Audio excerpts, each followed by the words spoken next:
When choosing a ceiling fan, you'll encounter two main types of motors: AC, alternating current, and DC, direct current.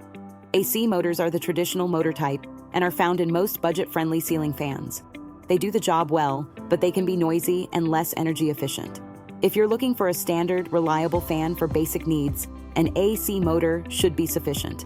On the other hand, DC motors are quieter and far more energy efficient, using up to 70% less energy than AC motors. They also provide a wider range of speed options, often with 5 or 6 speeds, giving you more control over the airflow. DC motors are a great option if you want a fan that operates smoothly and quietly, and they're perfect for bedrooms or offices where silence is key. Though DC motors are a bit more expensive upfront, the long-term savings on your energy bill and the quiet performance can make it worth the investment. Looking for a quiet, energy-efficient fan? Check out the options in the description. Don't forget to subscribe for more home improvement advice, and check out the recommended fans below.